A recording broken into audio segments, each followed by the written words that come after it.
Hello everyone, आज हम root 3 x² plus 10x plus 8 root 3 का गुणनखंड करना सीखेंगे।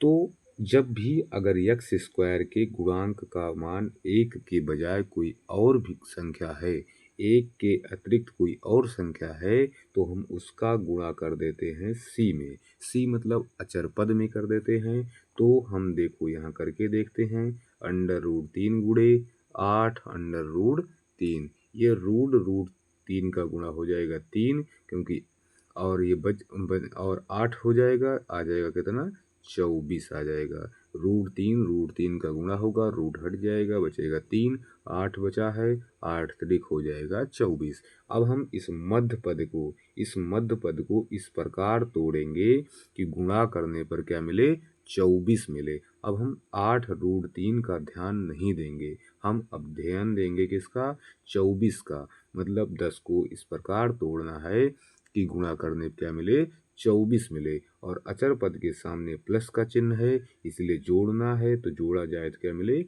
10 मिले। तो हम 6 प्लस 4 करते हैं तो 10 मिलता है, 6 प्लस 4 करते हैं तभी 10 मिलता है। तो और 6 गुणे 4 करेंगे तो कितना आएगा, 24 आ जाएगा। क्या आएगा, 24 आ जाएगा। अब हम हल करते हैं, रूट 3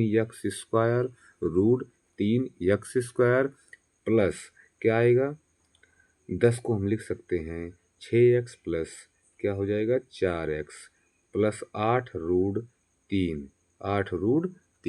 अब उसके बाद अब हमें अगला काम करना क्या है, कॉमन करने वाला। अब इतने में हमें कॉमन अभी दिख नहीं रहा है। क्यों नहीं दिख रहा है, क्योंकि इसमें कुछ कॉमन अभी साफ साफ नहीं कर रहा है। तो क्या करेंगे, रूट 3 x² और 6 को लिख देंगे हम 2 रूट 3 गुणे रूट 3 और साथ में यक्स। अब रूट 3 का गुणा हो जाएगा 3, 3 दूनी 6, पुनः वही मिलेगा। बस इस 6 को हम इस कॉमन की प्रक्रिया में लाने के लिए क्या करेंगे, 2 रूट 3 गुणे रूट 3 लिख देंगे, जिससे कॉमन करने में हमें आसानी हो जाए। और प्लस 4 यक्स को ऐसे रहने देंगे, 8 रूट 3 लिख देंगे।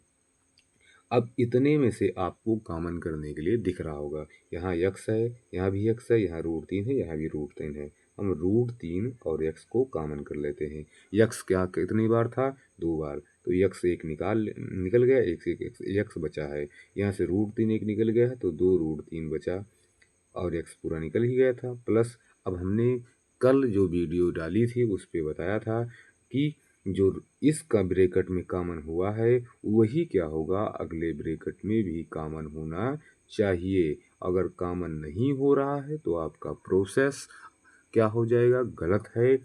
आपको पुनः एक बार सवाल दोबारा लगाना पड़ेगा। अब यहाँ हमारा जो है x+2 रूट 3 था, x+2 रूट 3 इस ब्रैकेट में भी करते हैं। अब यहाँ हमें कॉमन क्या करना है कि ये बन जाए, यहाँ 4 है मतलब पूरा 4 निकालेंगे, और 4 जब निकालेंगे तो 8 में से क्या बच जाएगा, 2 बचेगा, तो 4 यहाँ निकाल लेते हैं। अभी इस पूरे में से x+2 अंडर रूट 3 और x+2 अंडर रूट 3 कॉमन हो जाएगा। x+2 अंडर रूट 3 कॉमन हो गया, यहाँ से बचा है अंडर रूट 3 x और प्लस का यहाँ से बचा है 4। यही आपका हो जाएगा क्या, आंसर हो जाएगा।